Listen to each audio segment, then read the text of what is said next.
Welcome everyone to this webinar on building outcome-driven skills at scale.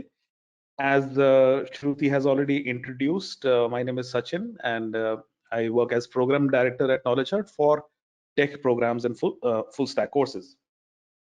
I hope you and your families are safe and healthy and do get vaccinated, by the way. As the world marches through the pandemic, it's abundantly clear that there is nothing that can stand in the way of our progress. And to that end, we must continue with a strong resolve and our sense of innovation as we've done in peaceful times. So with that said, the goal of this talk is to address the ever-growing conundrum, the problems of upskilling and reskilling your crew effectively. If there is one constant that I see amidst all the ebbs and flows that we go through, it is the pace at which technology is progressing today.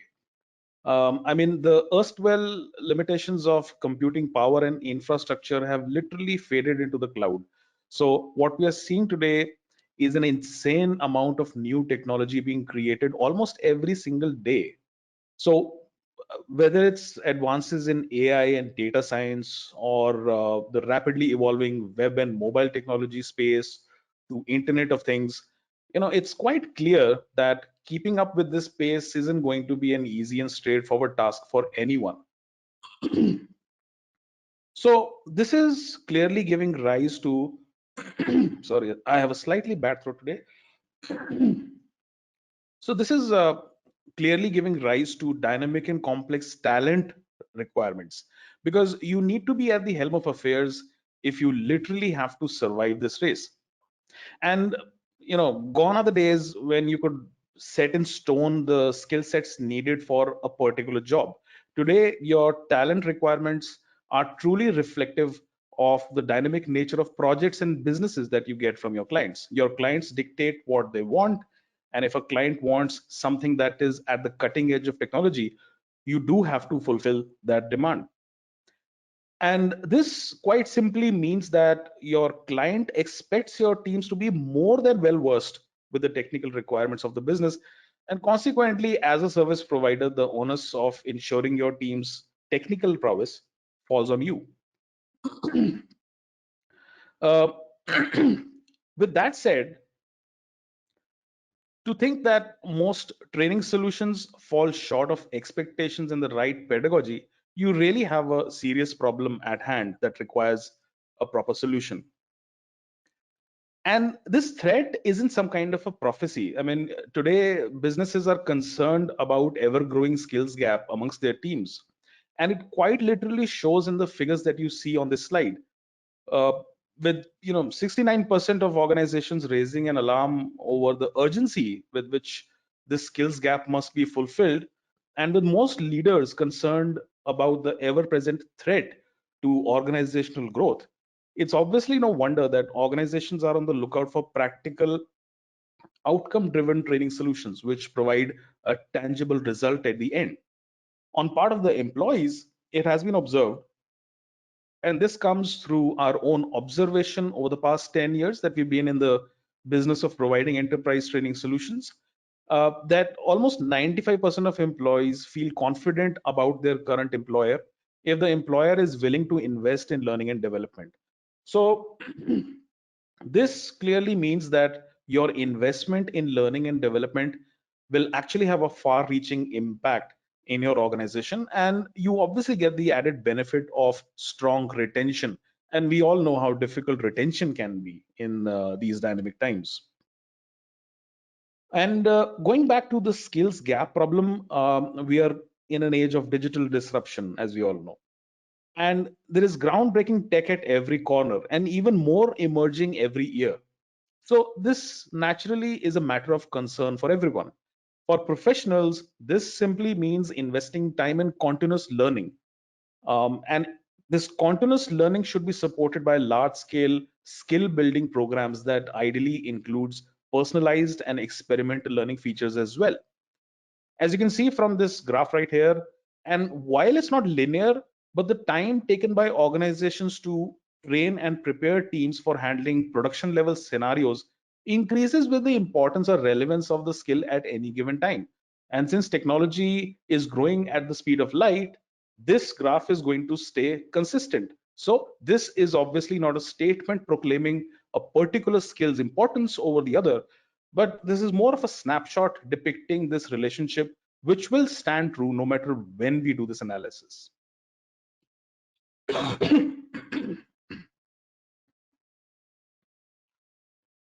Sorry. Now, in terms of approach, I think we all agree that the traditional classroom-based training model has always had the highest efficacy, and there are a number of reasons for it. First up, you have a live human in front of you as your instructor. So for the learner, this immediately translates to a real-time, interactive, and in-person experience. As a participant, your query gets immediately understood and hopefully responded to with satisfaction as well. I mean, the person is right there in front of you. You can ask questions, you can get your queries resolved right away. Second, you're sitting amongst your peers in an environment that promotes focus. And focus is something that is extremely critical. It's extremely important if you have to ensure total efficacy of a training engagement. And for the lack of a better word, it is the overall vibe that one experiences in a classroom that is literally unparalleled. Practically speaking, however, and I'm sure you'll agree that the physical limitations of classroom-based learning environment and the current socially distanced reality obviously forces us to look at online training as the only other potential medium for imparting training. And that is what organizations have been investing in throughout 2020, this year, and this trend is only going to exponentially grow with time. Online training in whichever format is not only effective and economically more viable, but its ability to be deployed at scale, you know, far outweighs the merits of any other medium of study. So that is quite established up till now. And it is quite interesting to note that one of the key merits of online training is the ability to learn at your own pace. So this on-demand mode has become the mode of choice for almost 60% of employees, mainly because it feeds to everyone's own comfort. Learners can individually allocate time as per their mental availability to ensure maximum impact. You need to have a free mindset. You need to be free of the mental liabilities when you're actually learning to get maximum efficacy. And this is not always so in classroom training due to fixed schedules. Now, based on the merits of online learning, you'll notice almost 60% of L&D professionals are of the opinion that online learning is more viable for deploying tech skills within their organizations. We've been witnessing this ourselves because as a training provider at KnowledgeHut, we conduct both in-classroom workshops as well as online programs. So this has given us a vantage point from where we have witnessed this change. I've personally seen this shift over the past 22 years that I've spent in the tech education industry, where corporates of all sizes are realizing the merits of online learning over fixed schedule workshops. And this has only accelerated due to the COVID-19 pandemic over the last 2 years. And the traditional way of the traditional standard way to deploy online training within the enterprise has been either instructor-led training sessions, which are more or less online equivalents of classroom training, or through self-paced programs. So we'll circle back to this in a moment, but as an interesting fact, almost 43% of the enterprise, be it large or small, are actively looking at replacing their current learning management systems. And this is part of a bigger problem that we should talk about. In fact, I'm going to jump the gun here and say that the humble LMS is dead, simply because in all practicality, it does not translate to anything more than a fancy way to manage videos and other learning assets. So this is akin to sitting in a library full of books, not knowing what to do with it. This is one of the problems that L&D managers face when it comes to deploying a successful training model. As a matter of fact, when we say online learning as a medium, we are merely scratching the surface of what ultimately translates to a learning model or a training model that can be deployed at scale. So let's try and understand where we've come from in terms of learning models and what the future holds for us when we talk about creating and deploying a learning model that is truly focused on efficacy and results, and a lot of other things that obviously go in between. So, going back to the period of 2000s to 2010, the major learning or rather training model was compliance based training. The key thing to note here is that this training being conducted to ensure regulatory or process specific requirements.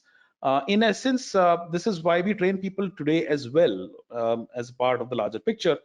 But when you think of this as the sole training model, we find that the focus was merely on imparting training without really personalizing or measuring the outcomes. So, in effect, it was a one-way street where the outcome would only be measured in due course of time in terms of job performance, by which time you're logically too late and possibly employing inefficient talent. We're basically talking about receptive training, where you're expecting the learner to be able to absorb all the information being imparted at an optimal efficacy, and that expectation does not always translate to a tangible result. So this naturally never happens unless you have a strong assessment model to go with it. Now, speaking about the last decade saw the rise of online education and training as a sustainable and optimal medium that is not only expensive but is scalable as well. So, with the rise of internet, with the easy availability of high-speed internet, this really became possible.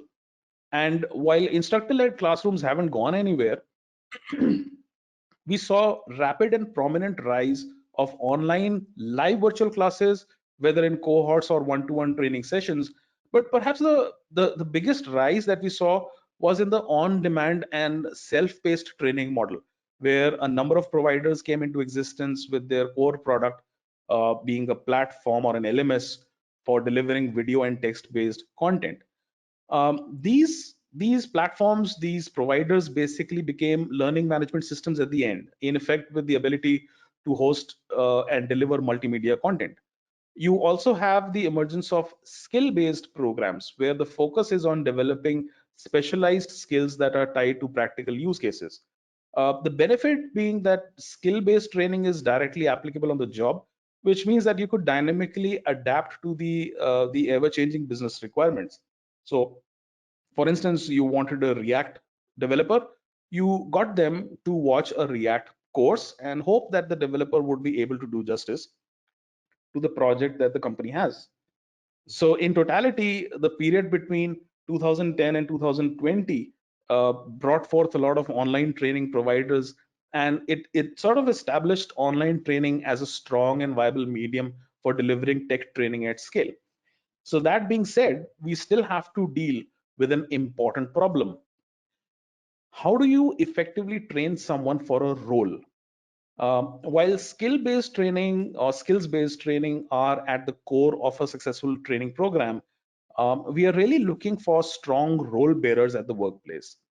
If you're going to hire a front-end engineer or a UX designer, you're essentially talking about a role that comprises of much more than just one particular skill. So if I'm talking about a front-end engineer, I'm not talking about React. I'm talking about a set of technologies, including React maybe, which are required to perform that role. So you really need an amalgamation of skills in varying levels of proficiency. So all this while, our desire has been to hire strong role-specific professionals, but our training models haven't supported that kind of skills development. The existing models are like putting 2 plus 2 and hoping it'll become a 4 rather than something like a 22. So this is a problem that I'm sure all of you would agree that we face. The current learning models that we have been using in the industry have more or less resulted in a broken learning experience, where you're not really getting the outcomes you hoped for. To fulfill a tech scaling challenge, for instance, you'll typically find isolated providers with a focus on one aspect of the game. So you have content marketplaces, for instance, where you find millions of self-paced programs and courses or even workshops, and you'd get into an enterprise agreement with them for deploying their entire library across your organization. So this is still borderline receptive training, where you're throwing content at your learners and expecting the learners to make sense of the content that is being put at their disposal. But any responsible L&D professional would try to fill in the gaps by finding platforms that enable interactive labs, for instance, to enable cohorts and learners to practice the skills that they're attempting to acquire. And content and trainer quality is yet another concern that we see amongst most providers. And on top of this, you must find a way to get your participants assessed and evaluated to really see if all this effort has resulted in an actual return on investment. And this is a very important thing to understand, that your investment in training and upskilling and reskilling must be quantified with return on investment. You should be able to see that. So you're basically, what you do is you end up stitching together an experience for your learners based on scattered and siloed solutions that are available in the market. These solutions, or at least most of these solutions, are not personalized and offer little to no integration and adaptability to dynamic needs of a particular enterprise. And most often these solutions are created by stitching together multiple products that are out there. So by stitching together these multiple products to elevate effectiveness, you actually end up raising the cost of adoption, which is obviously never desirable. But perhaps the biggest roadblock here is your inability to measure the impact of training and to use that data for personalization, for instance, as an example. With separate isolated solutions, you just cannot do that. You just cannot connect the dots. In an ideal situation, the training imparted must be followed up by assessments which produce measurable outcomes that go back into course correction to ensure that the learner iteratively improves upon skills, because learning is a continuous exercise. You cannot stop learning. If you deploy a program today, that program gets outdated within the next 3 to 6 months because technology is rapidly advancing. So you need to ensure that your learners are continually assessed and that they go back into training in a cyclic arrangement, and the content and the entire experience must also adapt to this change. And this can only happen if you have tight integration between all facets of the learning process, with an aim to produce professionals for well established roles rather than siloed skills. So we are really talking about role based skilling here. That's very, very critical and very, very important. So let's set a problem statement. The problem statement that we have in front of us is that we need a solution that addresses role based skilling in such a way that it mitigates the problems associated with scattered learning solutions as well as traditional models that no longer deliver in the modern context. As an L&D manager, you need to be dynamic in your approach, and you have to change focus from training for a specific skill at a point in time to upskilling and reskilling for a job role. This role-based talent incubation and development is obviously the future, and it positively helps retain good people who will only strengthen your team and make it more efficient and quality focused. And that's the ultimate goal for all organizations, that you want your team to be strong, resilient, be open to change, as well as quality focused. So what kind of training models are we talking about if the traditional ones have reached their end of life? So 2021 and beyond is looking to be. I mean, it seems that this period will be poised to be the golden age where we draw our learning outcomes from the past 2 decades and we couple it with incredible advances in technology to create truly outcome-driven training models that provide an assured outcome. For instance, blended learning, which has been around for some time, it's not something that is new, aims to bring the best of live instructor-led training as well as self-paced content to create a unique model where learners get the best of both the worlds. The comfort and convenience that you get by consuming content at your own pace can be coupled with the presence of a live instructor at key milestones during a course or a program. And this can ensure that sufficient handholding meets incredible wealth of content and that results in great outcomes. This is also great for filling up gaps in the self-paced content, because when we create self-paced content, there is a certain amount of time that goes into producing that content. And if at any point of time there is a gap that is present, it can actually be fulfilled to some extent by using blended learning. Now, with the ever increasing penetration of AI in almost everything, artificial intelligence is everywhere. I mean, from light bulbs to making prediction models for COVID-19, which is actually quite accurate if you've followed the second wave and how it has progressed and now how it is going down. It wasn't long before AI made a dent in the education space, and it already has. So here is how it would typically work. When a learner enters a training program, the first step should be to evaluate and understand the current level of relevant knowledge. This is very important. This then becomes a baseline and can be used in an AI-driven model to predict and project a learning path that ultimately provides the shortest and the most efficient route to your desired outcomes. So a program has a desired outcome. You have a well-defined outcome, but the input, the students, the learners that enter the system come with varying levels of existing knowledge, and it's very important to understand this and to set a baseline so that you only impart training that is necessary to reach the goal quickly. So the beauty of this approach is that you always get a personalized and tailored experience. For instance, if a student enters a program for building front-end skills, front-end web development skills, and if this person is already a web designer and he's only looking for upgrading the skill set, the AI based workflow could potentially avoid putting the learner through a course on HTML and CSS, because those are fundamental skills. And if the person has been assessed as a web designer, then it is implied that the person already is well versed with HTML and CSS, so that can be avoided, cutting down on time. This obviously would have to be based on an assessment of skills, which needs to be very effective. So AI-based learning paths are key in role-based scaling, because for fulfilling a role, you have to work with several skills. And the sequence and inclusion of these skills in a program can be effectively driven by an AI-based model. The benefit is quite obvious. The learner ends up spending just the right amount of time that is needed to get the maximum advantage from the program at the end. You have a highly optimized program that you deploy, and your learners are able to come out of the program with measurable skills quickly. If you think about it, this is what a human instructor would also do: assess what the student already knows and then align accordingly. And while learning path design is just one aspect of AI playing a vital role, the other implication is in adaptive learning.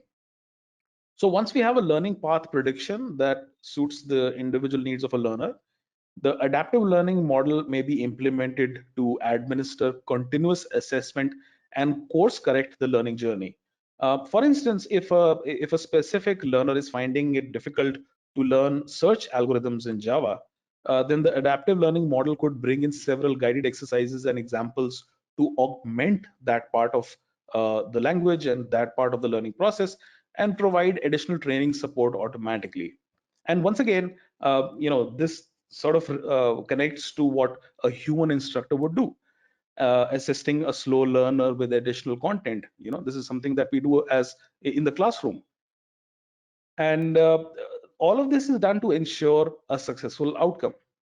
So only that we are now able to take this human-like ability, which cannot be scaled, into a training environment, which can easily be scaled to any extent. So now you're able to deploy this at scale, something which was limited to a classroom with a human instructor. It is much more than a win-win situation for everyone if you see it, from learners to all stakeholders involved in organizing and delivering the experience.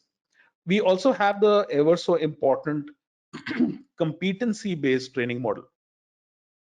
So this is where the entire instructional design process is driven by what the learner is able to master and demonstrate. So you focus on end goals and work your way backwards, filling in the gaps and ensuring a true outcome oriented learning product at the end. Naturally, this model is market relevant and enables learners to apply skills in realistic situations, even during the learning process. So competency based learning is something that is really, really important as well. And last but certainly not the least, we also have the micro learning model, which aims to address the ever reducing attention spans that we see today. In an age that is driven by mobile phones, Instagram, and Snapchat, attention spans have been going down drastically, while the information load is increasing exponentially. So this is something that we have all faced and is quite literally a problem. So how do you ensure training efficacy in such a scenario? Well, one way to solve this is to deliver training content in bite-sized formats, be it in text, quick and short videos, or even tweets, as a matter of fact. In fact, chatbot-based programs can be very effective in delivering short, rapidly consumable learning content that does not register successfully with most learners. So that does register. And this is just a glimpse of what the future holds for us. What I particularly like about all these new approaches that we have discussed here is how much they care about learner success and personalization. This brings back the tenets of a good human instructor, but into the world of AI driven and scalable technology. So, this is great stuff, really. We are really at the cusp of this new age evolution of these models, and the future looks really, really good. So the big statement that we have in front of us being that uh, this outcome-based immersive learning model that today's scalable technology-driven improvements are able to realize is going to ultimately align training with roles. And this is something which is very important. The next gen of learning models have to be practice oriented so that it impacts on the job capability, is human independent for most parts, and self driven, and should still deliver a personalized experience that is both fun and technically enriched. This is, of course, really exciting if you think about the fact that we have just begun walking in this direction.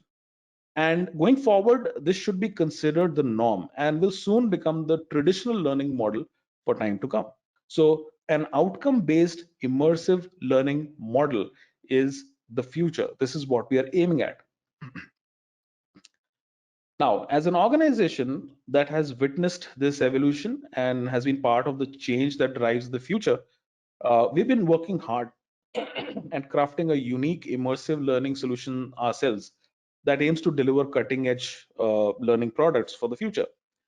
And all these products are based on the foundation of tech driven and outcome oriented learning models.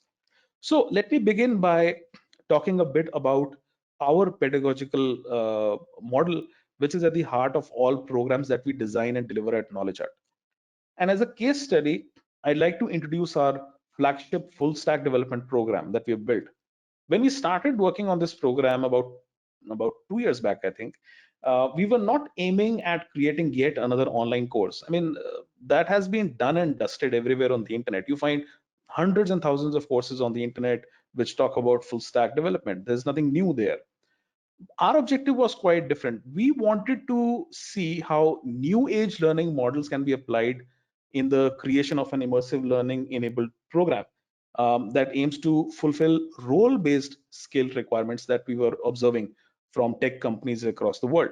So that was our core goal.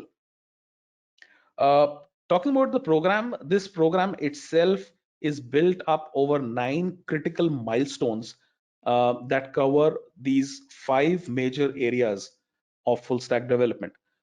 We begin with essentials, which are designed keeping freshers or people from non-tech backgrounds in mind. We then deep dive into front-end engineering with things like HTML, CSS, JavaScript, and the React ecosystem at this time. This produces the front-end engineer role. Then we've got the back-end engineering section for the program that deals with a lot of things from Node.js to databases, API design, microservices architecture, and a couple of other things.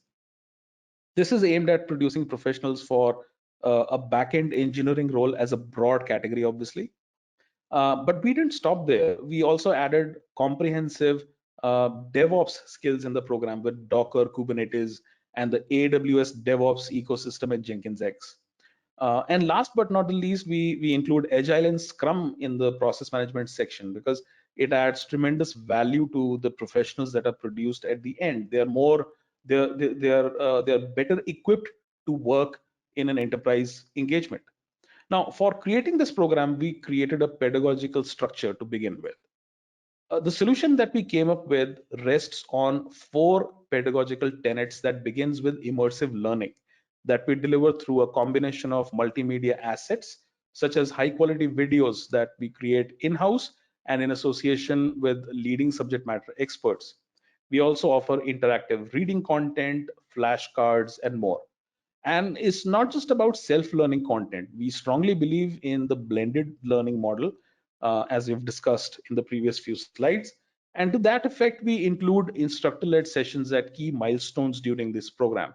So these add tremendous value to the overall learning process, and this brings dynamism and a necessary check wherever needed in the program. We also couple this with collaborative learning features that enable learners to engage in discussions, and even we have a real-time cohort interaction facility available as well, wherever applicable. So once the learner has completed the learning part of the process, we engage them in interactive guided exercises. These exploratory exercises are available right within the learning experience. So we are not talking about hacking together a bunch of products to deliver this experience. By engaging our learners in guided cloud lab exercises, we actually ensure that practice gets due importance because it is critically important to successful learning. You're learning a new technical skill. Without practice, is just not possible to master that skill. And since we are talking about cloud lab enabled experiences, we also provide a feature called playground labs where learners can build their own applications and implement their knowledge to a practical outcome. And this also happens right within the learning experience. But the real measure of training efficacy really rests with a strong assessment framework. And I'll talk about it I'll talk about it a bit more in the next slide. But our solution integrates a deep linked assessment framework that we have built that evaluates learners on conceptual as well as applicable skills. So once again, we take advantage of tech-enabled assessment design and a homegrown testing engine that enables us to administer exams that measure conceptual prowess, as well as micro projects where students get to build a solution while the framework measures and evaluates the overall outcome. And all of this feeds into a unique insight framework that allows us to produce reports that provide a real-time view on the learner's skill progression, including areas of strength and weaknesses, as well as things like course correction. For our enterprise customers, we also provide a dedicated dashboard with even more reporting formats that provide a deep and comprehensive look into the progress of every participant. Because as L&D managers, it's very important for you to be able to monitor the progress in real time. These reports allow you to truly measure the overall impact of the training engagement in real time, and ultimately you are able to quantify your return on investment, which is critically important. And this is something that I would circle back to that. Ultimately, the goal is to be able to measure return on investment on your training, and that means that your participants must be able to perform on the job with the newly acquired skills. Now, you may be wondering here, what is so new about learn, practice, assess, and insights? I mean, isn't that something that is at the core of every training model ever? And the answer to that is that we provide all of this as a seamless and deeply linked experience. We are not talking about multiple products hacked together solutions that are loosely stitched to just barely work. No, we are talking about a bespoke solution that provides a highly customized learning experience. Now, before I talk and show you glimpses of our seamless learning experience that we have built for our full stack development program, and in fact, other tech courses also, It is also important to understand that we are laser focused on role-based skilling at KnowledgeHut. From every single learning asset to practice assets, assessments, the capstone project at the end, as well as the reporting framework, the entire experience is deeply interlinked with defined roles that map to critical skills that are needed to fulfill the role. These skills are then broken down into individual sub skills that are required to be mastered in varying capacities in order to fulfill the role based requirements. But again, we don't stop there. Each of these sub skills are further broken down into macro level core competencies for a comprehensive data map that ultimately feeds to our reporting system and is the basis for our upcoming personalization features. And to ensure true gold standard in assessments and pedagogical effectiveness, we have also integrated industry standards such as Bloom's taxonomy levels, where mapping when mapping all the assets, so whether we talk about learning assets or practice assets or assessment assets, everything is deeply mapped and interlinked, so it works as a seamless experience. uh, because at the end of the day, true and measurable insights are critically important, and this feeds back into continual upgradation of curriculum, practice, and assessments. Over the past 2 years, we've been working hard at building a truly remarkable homegrown learning experience platform we call PRISM. And this is the tech driven enabler that empowers us to deliver our full stack bootcamp and other tech products in an efficient way.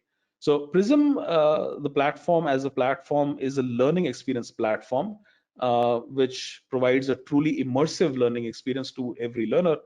That is the basis of our learning model that I've discussed over the past few slides. So before we end this, I'd like to give you a quick tour of our program on Prism, and just to highlight some of the most important features that we offer to our learners and to our enterprise customers. So just give me a second to get into Prism.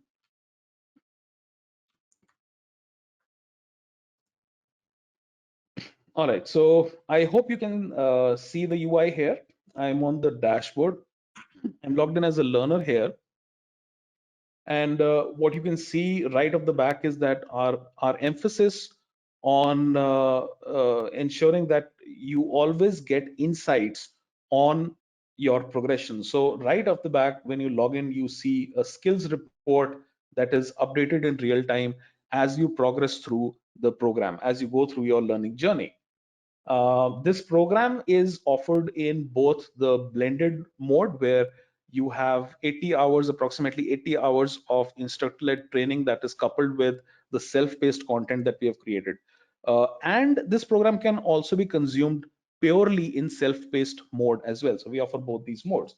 So assuming that this particular learner is enrolled for the blended learning mode, what you'll also notice that all the upcoming sessions where the student is supposed, where the learner is supposed to join a live class, all those sessions are also available right here, deeply integrated into the dashboard. You just have to click on join and you can join your live class whenever that happens. Now, going back to the courses, let me highlight a few important things. So I'm going to go into the course, and since this is a program, we are not talking about one specific skill or one particular course. We are really talking about a learning journey that encompasses a number of skills. And to that end, you can see that we have almost 18 individual skills or 18 programs, 18 courses that we have tightly integrated together to create this learning journey for a full stack developer. Uh, so from here, let me jump into one of the programs. I'll jump into this program called Web Development using React. Now, one of the key things that we offer is a diagnostic test. So the idea is that before a learner actually starts with a course, for example, if I as a developer get into this course on React, before I actually go through the program, I would need to go through this diagnostic test, which tells us how much you already know about React. And this data is critically important to us at this time for producing reports that that provide a very realistic insight on skills progression. because somebody who starts absolutely fresh will have a different skills progression than somebody who's, let's say, a foundation level React developer who's aiming to really improve upon his React skills. So we have this diagnostic test which comes first, and then we have various kinds of assets that are provided here. Now we have video assets and we have flashcards. For example, let me quickly show you what a video looks like.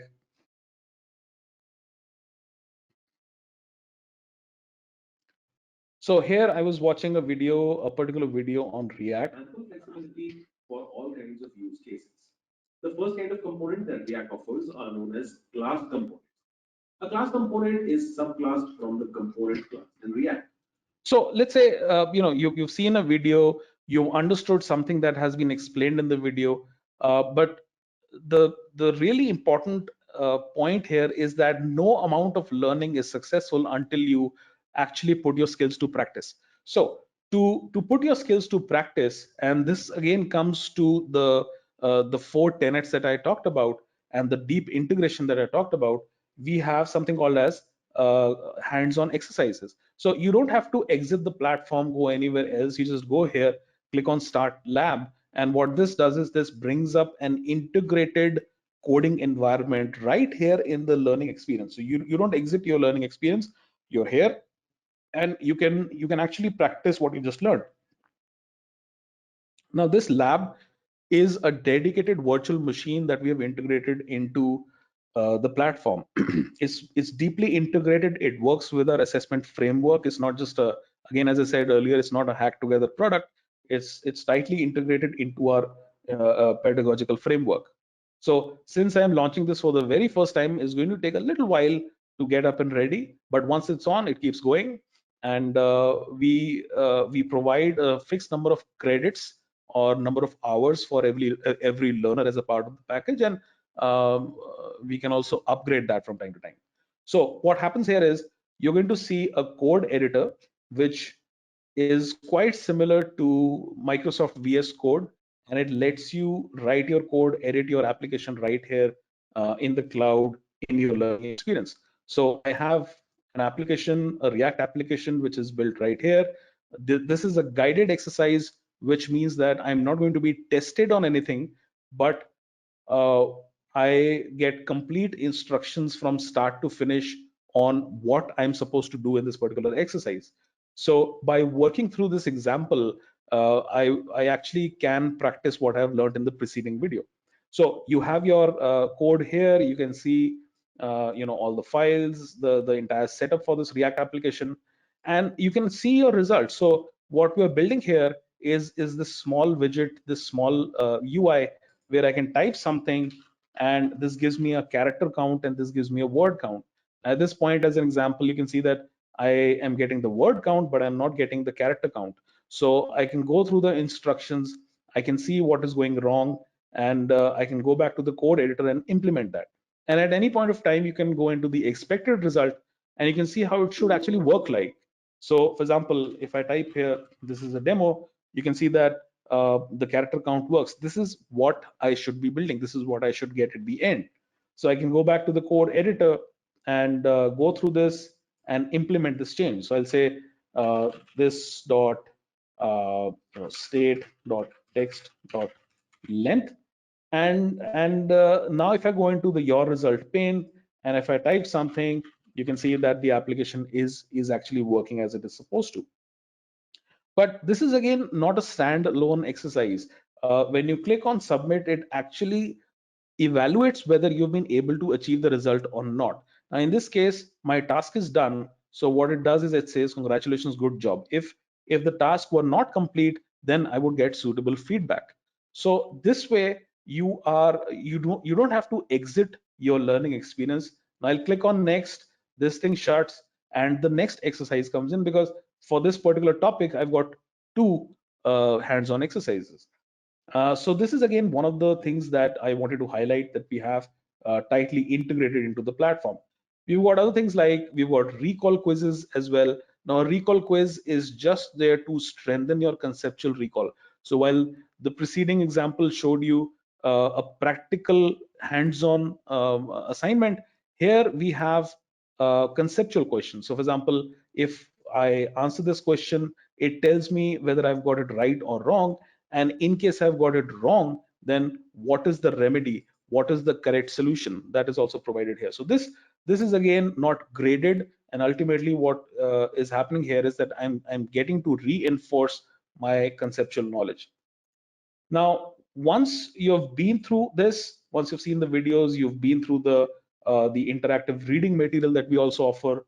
So for example, let me quickly show you a glimpse of what the reading material looks like. And this reading material is for every single module in every single course that we offer.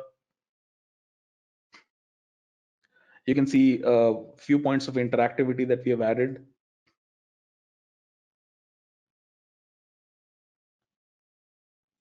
And then we have, at the end of every module, we have assessments. So I'm not going to open the assessments here because it's going to take a lot of time to finish.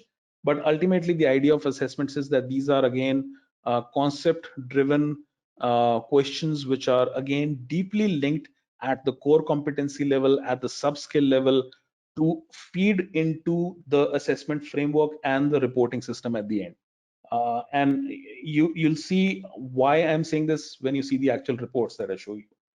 So besides testing conceptual knowledge, it is also important for us to evaluate the learners on practical applicable skills.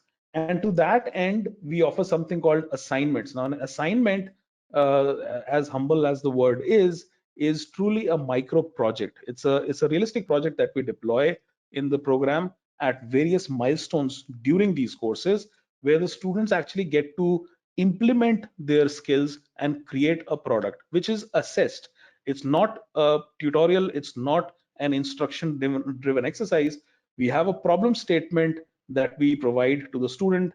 The student clicks on the start assignment button, and once again you see our cloud lab enabled coding environment that comes up, and this allows us to provide an experience where once again you're not leaving the learning experience, you're attempting and building the exercise right here. So this is for the developers in this crowd. You'll recognize this looks exactly like VS Code, and you have this is the React program, for instance. You have a React course. You get the application visible right here in the preview. You can also see what you're required to build. This is not an image. This is a working React application. You can see what the student is required to build, but you don't get the instructions to build this. That is something, because the assignment is like an exam which evaluates the student on the skills, the sub skills, and the core competencies. That is why what we do provide is a comprehensive problem statement. So the problem statement here describes what is to be built. We do provide assisting information. For example, what should be the component tree, what should be the critical points, API related points, what you should keep in mind, and things which are beyond the scope of that particular assignment. We do provide that as instructions. Since this is a UI based program, we also include things like visual specifications. So you can see the CSS selectors here, what to use where, because the style sheet is provided since it's not part of the exercise. So that is provided to us. And it's a full blown environment. So you have a terminal here, you have a Linux terminal. You can, if you want to install something, you can do that easily. And this exactly works like your desktop coding environment. So there's nothing different there. And so I'm not going to submit this assignment. It's not complete. So once you go through the entire program, you also have a final assessment and a capstone. And this is something, what I'm showing you here is deployed at a per course level. So what happens is all of this feeds into the reports. Now, for the React program, for instance, this is how you see the report. The report actually tells you how well you've been doing as you log in on different days, and then as you continue to consume the various assets, the practice assets, the assessment assets, and so on. It gives you a mapping of your skills progression, how well you've been doing. You also get to see how well you've been doing across the sub skills. Now for React, we have these individual categorical topics which we have mapped, and this is where this deep integration comes in, where every time you attempt an assessment or an assignment, all of that feeds into producing this report, where I can see that, okay, i'm I'm sort of good in basics, but I'm pretty bad at rendering lists in React, and I have basically, I've not been able to answer any question on props and the development workflow and so on. So this kind of a report is also available. You can also see the average score, which is what, you know, your peers or other people who are taking up this program are getting to you know achieve in their courses. So you can see this average score as well. And along with this, we also provide you with the strengths and weaknesses and the course correction. So based on our assessment, we feel that you should go through these sections to solidify your knowledge, and you can then retake the assessment and see how that progression has happened. And we also give you telemetry data to tell you, you know, how you are actually consuming the content. This is also useful for us at the back end, because we are able to monitor and see how our content is being consumed, and this again feeds back to the continual upgradation and improvement of the training programs that we create. So all this data is really important, but as a learner, this helps me in understanding my favorite mode of study. For example, some people prefer reading content more than videos, whether it is due to the lack of time or their overall preference. So they can see it here, and you get a a bird's eye view of the scores that you've been getting on your assessments and on your assignments. And this is at the course level. So if you go back at the program level, because full stack is a complete program, you get a comprehensive report here as well, where you can see an overall achievement of your skills proficiency and the consumption of the individual skills and the courses that we have in the program. So this is something that gives you a comprehensive look. You can access your individual course reports here. So you get a lot of data to consume. You get very clear uh, guidance on what you should be learning to improve your skill, how you're actually faring in your assessments, and how you're actually progressing through the program. So this is something that we have built right here within the setup.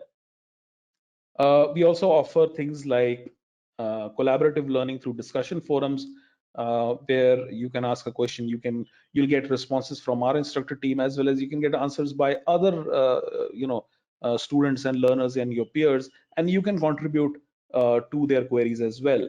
And for cohort-based learning, where let's say you're working in small cohorts, small groups, we also provide a real-time chat feature where the students can interact with the mentor and amongst themselves to work on a project and through the program. So this is a quick glimpse. Of course, there's a lot more.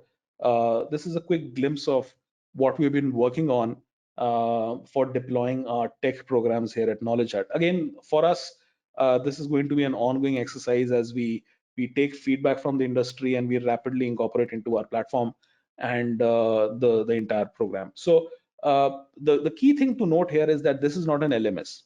This is a learning experience platform where we are effectively using technology to produce an outcome-driven immersive learning experience. And the full stack program is just one of the several courses that we offer where this experience is available to our students today. This is again open for the enterprise as well as for individual learners, and it's available in both the blended mode as well as pure self-paced mode. So this is something which I wanted to quickly sort of walk you by. So one second. So as I said, this was a super quick tour of PRISM. We just saw quick highlights, and there's a lot more that we have to offer in this. I'd be happy to take your questions at this time. So please use the chat box to share your queries. I see one question here. Which platform is this? So this is PRISM, as I said. It's our own homegrown learning experience platform. In fact, our entire course creation process is very unique and is not as simple as recording a video and uploading on the platform using a CMS. No. So we go through a very detailed process of understanding the requirements, creating various assets, and then again doing the deep linking between each competency, each skill, so that this entire thing becomes a learning experience and is not just an isolated thing.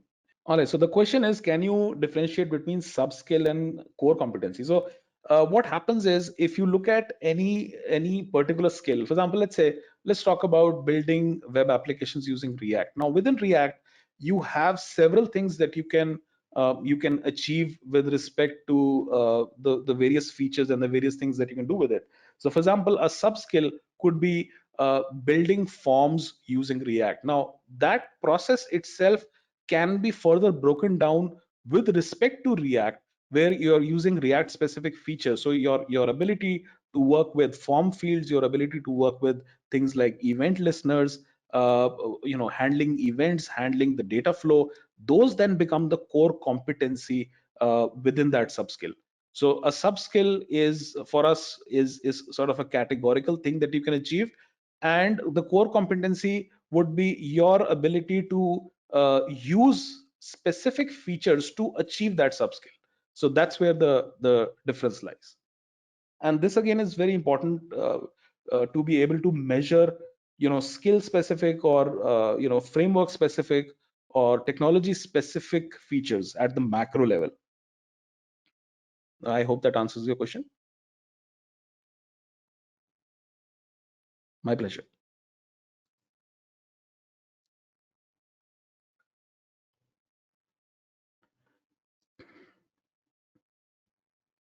Okay, the question is, do you cover all IT roles in the learning model, dev, architect, QA, manager? So we are trying to, this is an ongoing process for us.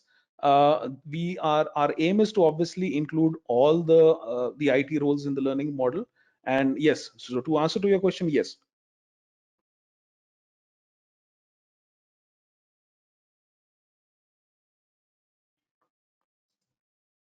Does KnowledgeHut provide outcome-based training only for full stack, or is it available for AWS DevOps as well?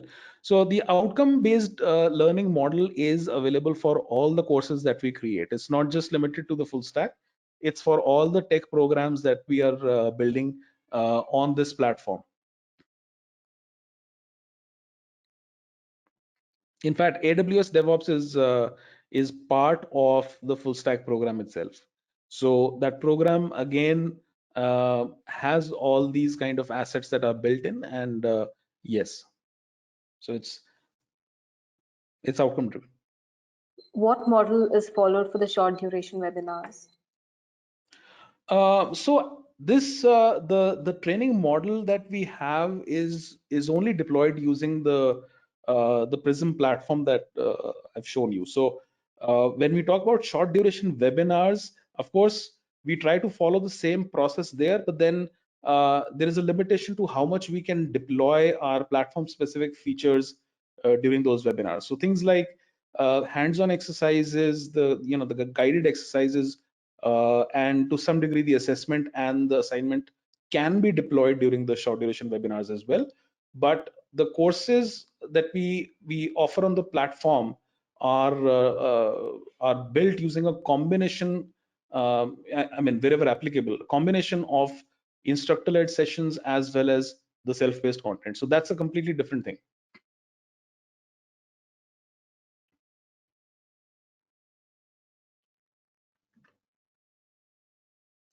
Okay, can you explain more on LXP, the learning experience platform, what extra offerings it has? So as I've given you a very quick glimpse into the learning experience platform, the real essence here is that we are talking about a tight integration between the learning phase, the practice phase, the assessment phase, and then all of this feeds into the reporting phase. So when we say a learning experience, we are really talking about a mechanism where you are able to learn, you're able to practice, you're able to get yourselves assessed, and then you see corrective action with regards to the specific program that you're going through. And all these four things are not isolated experiences, but they're all tied in together. So as I said, all all assets are deeply linked at the subskill and the core competency level, as well as we also implement the Bloom's taxonomy there to ensure that we are able to measure how you're progressing. This critical feedback is very important for every learner as well as for organizations to to see how well their participants are performing. And this is something which is very different from isolated experiences which you typically see, where you have a video, you watch the video, but there is no way for you to really get the necessary feedback that you're really progressing well. So that's where the difference comes in. So learning experience means a tight integration between these four tenets that I talked about: the learn, the practice, the assess, and insights, which in isolation is available everywhere. But this tight integration is something that we focused on. And these are again things that we are actively working. We are bringing in a lot of extra features over the next couple of months. So this is only going to become better and better and better for our courses.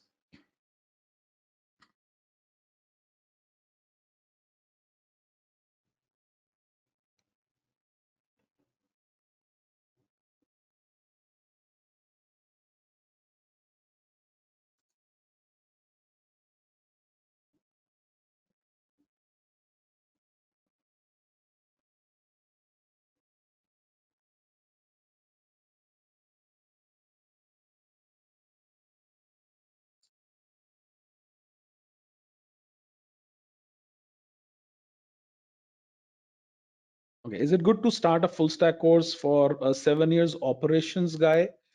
I mean, why not?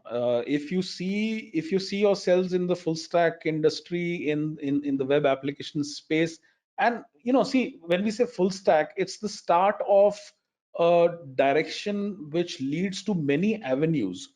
So while this course at this point in time, and again, as I said, uh, our curriculum, our entire program is quite dynamic, so we keep adapting to it based on the requirements we get from the industry. It's also customizable. But what I'm trying to say here is it's the start of something which you can then either work in the web application development space, the full stack application development space. You can also go into mobile technologies, you can go into DevOps, you can go into backend application design, or focus only on the front end engineering. So yes, there are a lot of avenues there. So yes, I mean, if you see yourselves interested in full stack based roles, then definitely there's no it's never too late to begin.